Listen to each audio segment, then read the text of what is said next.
मैं केवल एक एनकरेजिंग वर्ड बोलूंगा, उसके बाद दोनों भाइयों में से किसी एक को अवसर रहेगा। जी। प्रकाशित वाक्य 19 का 7 और 8 पढ़िए। जिन जो गवाही के शब्द हैं उनके विषय में कुछ बताना चाहे तो पढ़िए। प्रकाशित वाक्य 19 उसका 7 और 8। हम्म। जिसको भी जल्दी मिलता है पढ़ाई पढ़ें इसको। सामान भाई पढ़ दो। आओ आओ हम आनंदित और मगन हों और उसकी स्तुति करें, क्योंकि मेमने का विवाह आ पहुंचा है और उसकी दुल्हन ने अपने आप को तैयार कर लिया है। उसको शुद्ध और चमकदार महीन मलमल पहनने का अधिकार दिया गया, क्योंकि उस महीन मलमल का अर्थ पवित्र लोगों के धर्म के काम है। ये जो तैयार एक तैयार दुल्हन का जो फाइनल टच यहाँ पर लिखा हुआ है मसीह की दुल्हन के लिए, वहां पर एक लाइन यूज किया, क्या पहनने को दिया गया उसको? महीन मलमल। महीन मलमल का जो अर्थ है, जो प्रभु ने मुझे सिखाया, वो मैं आपको बता दूं। क्या लिखा?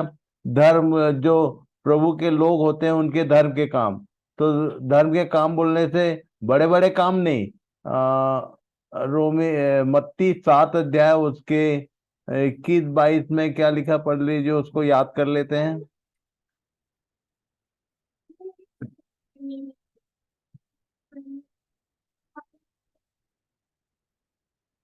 आपका अनम्यूट अनम्यूट करो, म्यूट हो गया।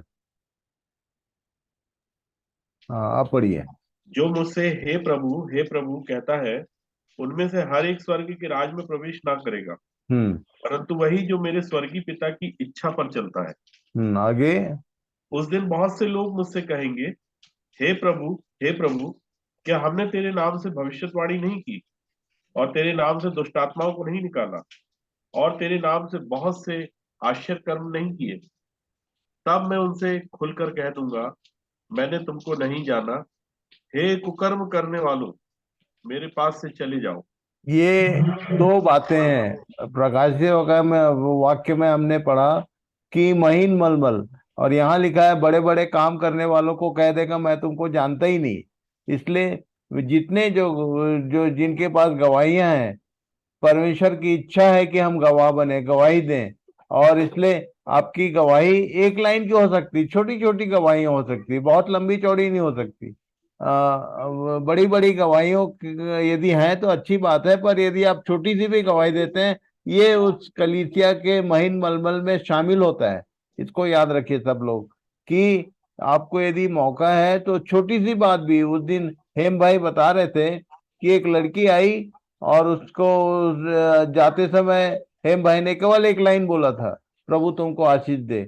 और जैसे ही ये लाइन सुना उसने, तो उसने अपना हृदय खोला कि मैं भी विश्वासी हूँ, और तो उसने, प्रभु ने उसको ऐसे जोड़ा। तो एक छोटे से काम ने उसके लिए रास्ता बनाया। तो मैं बताना चाहता हूँ सबको कि आपकी गवाहियां बहुत एक लाइन की, दो लाइन की, छोटी 3 लाइन की हो सकती है, पर गवाही देना ये परमेश्वर की इच्छा है।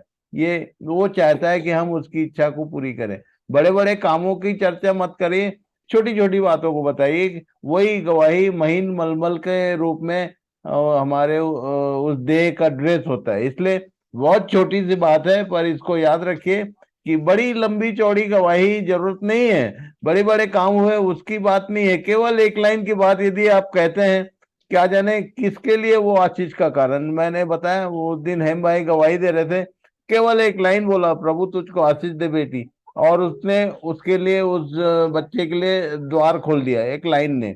तो प्रभु सहायता करें, सब लोग इस बात को समझें कि हमारे पास जरूरी नहीं कि बहुत बड़ी बड़ी गवाहियां हों, बड़े बड़े काम हो रहे हैं। एक लाइन भी आती है, आप बोलते हैं कि प्रभु ने मेरे जीवन में ऐसा किया है। ये जो छोटे छोटे बच्चे जो निमिषा के साथ हैं, वो उनकी गवाहियां मायने रखती हैं। आप ध्यान से सुनिए उन बातों को।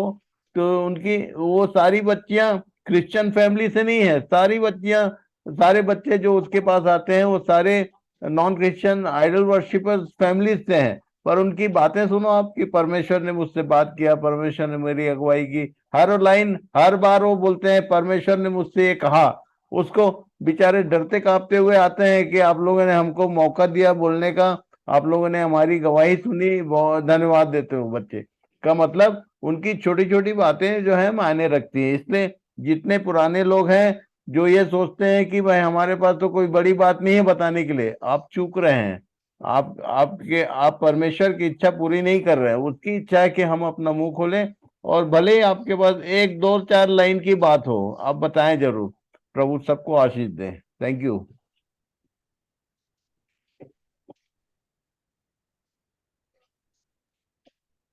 भाई रुपेश।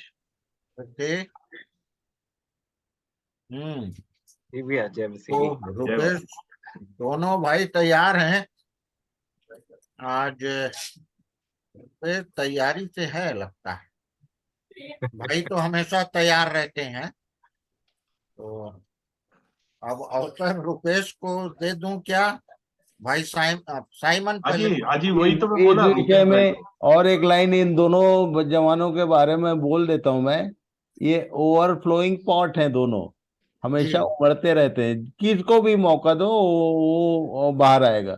इसलिए आप सीनियर जूनियर का छाप तो लगाने ही मत। नहीं नहीं। रूपेश भी कम नहीं है और साइमन भी कम नहीं है।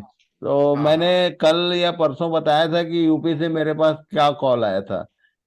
वो मैंने बताया था कि लोग बहुत ध्यान से जो भी हम बताते हैं, जो भी हम चर्चा करते हैं, जो भी हमारे द्वारा प्रभु प्रकट करता है, वो बहुतों के लिए आशीष का कारण है। इसलिए अवसर को बहुमूल्य समझते हुए समय के अनुसार तुरंत चालू हो जाना चाहिए। भाई छलकता प्याला है, ये छलकेगा तो आशीष ही आएगी। Thank you very much.